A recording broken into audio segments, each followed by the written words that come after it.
Long time no see. Um, ako to, si Ingrid. Ako yung classmate mo nung high school. Bakit mo naman ako kinalimutan? Ikaw yata yung nakalimot sa akin. Cordelia, hindi Christina. Hala, sige. Yun kaya yung tawag ko sa'yo noon. Ah! Oo nga! Naalala mo na, ako rin yung palagi kang binibigyan ng pagkain tuwing recess. Nakakatampo ka na. Sorry, naalala ko na. Ilang years na din kasi yung lumipas, tsaka alam mo na, tumatanda na. Naku, bumawi ka sa akin, libre mo ako. Ano gusto mo? Gusto ko ng chicken, fries, burger, ano pa ba? Shake! Shake? Sige, ililibre kita mamaya. Ka-excite! Ang nga pala, kamusta ka na? Tagal na rin natin hindi nagkita, ha? Ayos lang naman, buhay pa rin, lumalaban, ganon. Grabe, ang social mo na. Parang dati sobrang dugyutin mo pa. Pero mas maayos mga ako sa'yo dati. Hindi naman. Boyfriend. May boyfriend ka na? Meron. Gwapo? Mayaman? O mabait lang? All of the above.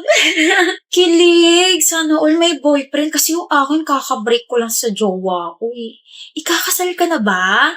Matagal pa. Ganun. Invite mo naman ako. Total magkaklase naman tayo nung high school eh. Ikaw, kamusta ka na? Ito, dumidiskarte lang. Talaga? Oo, hirap nga ng mga diskarte ko eh. Parte rin ba ng diskarte mo yung pagnanakaw? Ha? Dikot ng kamay ah. Palis ka? Day off mo ngayon Ba't nandito ka, Ignacio? Ikaw, di mo naman day off ah. Ba't di ka naka-uniform? May lalakarin kasi ako, so ba't ka nga nandito? Yung ka-workmate na kapatid ko, nanakawan daw sa area na yun. Na-report na ba? O raw, kahapon. Wala naman ako kahapon, diba? Ayun, pag-uwi ng kapatid ko, kinuwento niya sa kanya nangyari. Kaya pumunta ako rito para magtanong. Naku po, madalas talaga pag nanakaw sa area na yan. May bagong modus sila Lalapitan ng mga magnanakaw mga biktima at sasabihin ka schoolmate nila yun nung high school. At kapag hindi naman naniwala, ipipilit nila na naging magkaklase sila hanggang sa humaba na yung diskusyon. Tapos ayun, hindi na namamalayan ng mga biktima na ninanakawan na sila. Minsan nga, binubutas pa yung bag nila o di kaya yung eco bag Ilan sila? Sabi, 2 raw Isang lalaki, isang babae. Ako na bahala din sa isa. Huwag ka na tumakbo. May 2 pang polis na malapit sa'yo. Nahuli na rin yung kasama mong lalaki.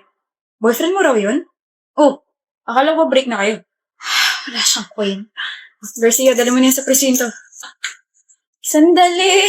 Hanip, Cordelia, ang galing mo magpanggap Tayo na yung lalaki kasi nakatunog kaya naghabulan pa kami. Crush mo na naman ako, Fontabella. Oo. Huy, magtigil ka nga. Nagtatanong ka, di ba? Nagsasabi lang ako ng totoo.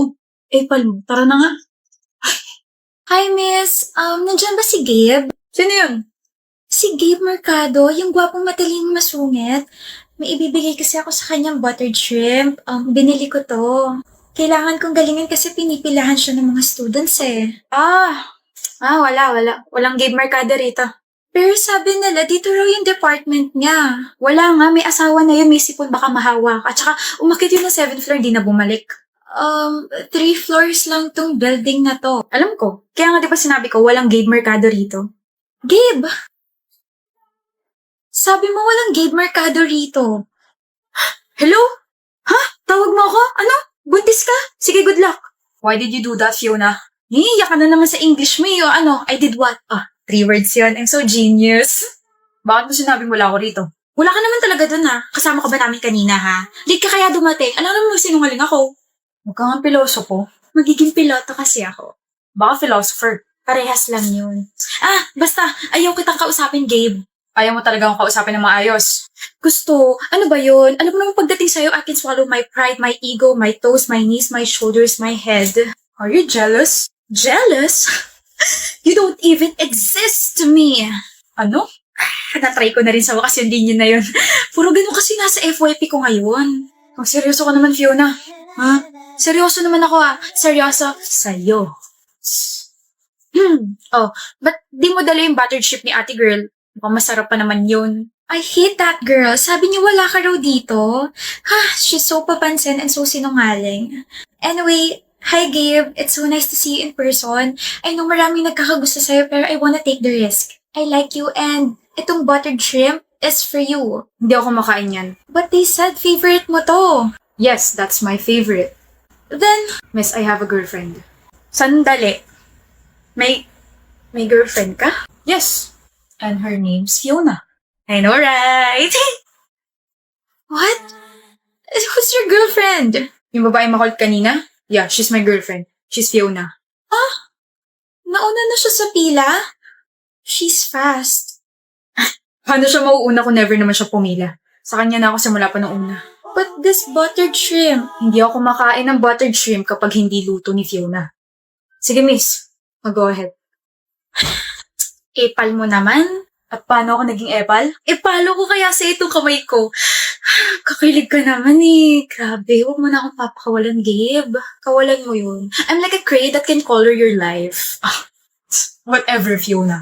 Whatever, current Shrek. Alam mo, kaya kita ginawang boyfriend kasi para maging times 3 yung English skills ko. Like, I'm so genius, right? Left, up, and down. Uy, huwag ka ma-offend ah. I'm just adulting. Baka kidding. Hello, hindi na tayo mga bata. Where's your common sense? Nabawasan na ba kaya naging common senseless? I don't even know kung bakit ganyan yung takbo ng utak. Because you're running inside my head like a runner. Grabe, gusto talaga ka nakausap. Feeling ko tumatalino. Feeling ko naman nagiging bobo ako kapag kausap kita. Ibig sabihin, kinakalawang ka na. Hindi mo kinakayang humorful ni Fiona. That's why I love you. You're too unique. You're making me... I'm making you what? You're making me feel like I have a washing machine spinning inside my stomach. Baka bigla akong bumula rito sa sobrang mabulaklak mo. Walkoutan ba naman ako? He's like the lowest pagdating sa sense of humor. He's humorless. Sabi mo may boyfriend ka, Iris? Meron nga. Nagsisinungaling ka, aminin mo na lang kasing NBSB ka. Hindi naman dapat kinakahiya yun eh. Kung NBSB ako, hindi ko talaga ikakahiya yun, pero sorry ka. May boyfriend ako. O sino? Sino yung malos na lalaking yun? Si Lucas! Si Lucas? Oo! Si Lucas Martinez. Siya si Lucas Martinez. Masungit, mataray, mayabang, at higit sa lahat, hate na hate ako.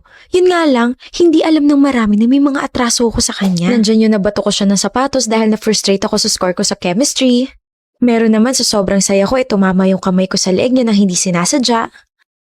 At ang pinakamalala ay natapilok ako, tumama yung kamay ko sa phone niya at nabasag ko yun. Pinatulan ka? Ni Lucas? Nakaka-offend ka. Ako kaya yung pumatol sa kanya. Hinabol niya ako tapos... Sino humabol sa'yo? Lucas! Hinabol mo raw siya. Halika! Usap tayo. Narinig mo lahat? Oh, nasa likod niyo ako eh. Ano ulit yung sinabi mo? Girlfriend kita? Pinatulang kita? Hinabol kita? Sigurado ka ba ako yun? Alam kong marami akong atraso sa'yo pero... Sino ka ba? Mabuti yan. Hindi mo ako kilala. Kilala na kita. Tinamaan mo ko ng sapatos, tinamaan mo ko sa leeg at binasag mo yung phone ko. Ikaw yun. Correction, natamaan, hindi tinamaan. Nabasag, hindi binasag. Not intentional lahat ng mga yun. Ginawa mo pa rin. Nagawa, hindi ginawa. So ano gusto mo mangyari? Huge favor. Ayoko. Lucas, I promise, I will let you break up with me. Ano? Just pretend to be my boyfriend for months. Bakit naman ako papayag sa gusto mo? Kasi gusto talaga kita. Gusto maging, peace, prosperity, kapit-bisig. Ano makukuha ko dyan sa gusto mo? Name it. Bayaran mo tuition ko. Don't name it. Like, never mind. Ako na lang yung magsasabi, okay? Ang makukuha mo, extra fame and extra sauce. Imagine, papatal ka sa isang nobody. Like, masasabi ng mga tao na, bait naman ni Lucas, pumapatol sa hindi niya ka-level. Mababansagan kang, gwapo na, mabait pa. Aray, grabe yun na. So payag ka na? Do whatever you want. I'm Iris. Alam ko. Alam niya? Fruity. Anong ginagawa mo rito sa classroom namin? Eh di sinusundo ka ng girlfriend mo. Sinusundo kita. Mukha kang tanga. Anong gagawin ko dyan? Magpapalit tayo ng bag. Okay lang sa akin. Total, masakit naman na yung balikat ko. Dalhin mo ka ako yung bag ko. Marami kayo nakamasid. Wala kang tao rito sa corridor eh. May CCTV. Uwi ka na? Obvious ba? Ano ba yan? Wala ka man lang baka sweet-sweet dyan. Like, ingat. Right. Take care. Hindi ako mahilig sa matatamis. Ayan. Hatid mo ako. Bakit? May nakamasid pa ba sa atin? Wag na nga, Lucas. Baka nakaka-istorbo pa ako sa'yo. Baka, may lakad ka pa. Something like that. Anyway, thank you for today and thank you for the patience. Tandaan mo boyfriend pa rin kita sa Monday. Kaya mo to, Iris. May bag ka namang malaki. Kaya mo to. Ako to. Pwede mo naman kasi akong tawagin. Naiwan mo kasi yung paper bag mo. Okay ka lang ba? Halika, hatid na kita. Hindi na. Sa school lang naman valid yung deal natin eh. I insist. Pares din naman tayo ng way. Okay. Mag-isa ka lang ba sa apartment mo? Bakit mo natanong? Hindi kasama sa deal natin yan Sira, para ka kasing takot na ewan. Di ba mataray, masungit, tsaka mayabang ka? Don't tell me, nafu-fall ka na agad sa akin. Uy, kanina lang naging tayo Bawal ba maging concern? Grabe, Lucas, ang rupok mo pala. Huwag kang ma-fall, bawal yan. Hindi ako nafo-fall. Wala pa nga ako nilalabas na charm eh. You're charmless. Salamat sa paghatid, pwede ka na umalis. Hindi mo pa sinasabi yung totoong rason kung bakit gusto mo yung ganitong setup. You're scared of me tapos may mga atraso ka sa akin, Iris. I'm sure may mas malalim na rason pa kung bakit gusto mong gawin to. Actually, wala namang malalim na rason. Kaya ako to ginagawa kasi gusto ko lang talaga mapalapit sa'yo. And, ayun, gusto ko mapalapit sa'yo kasi gusto nga kita.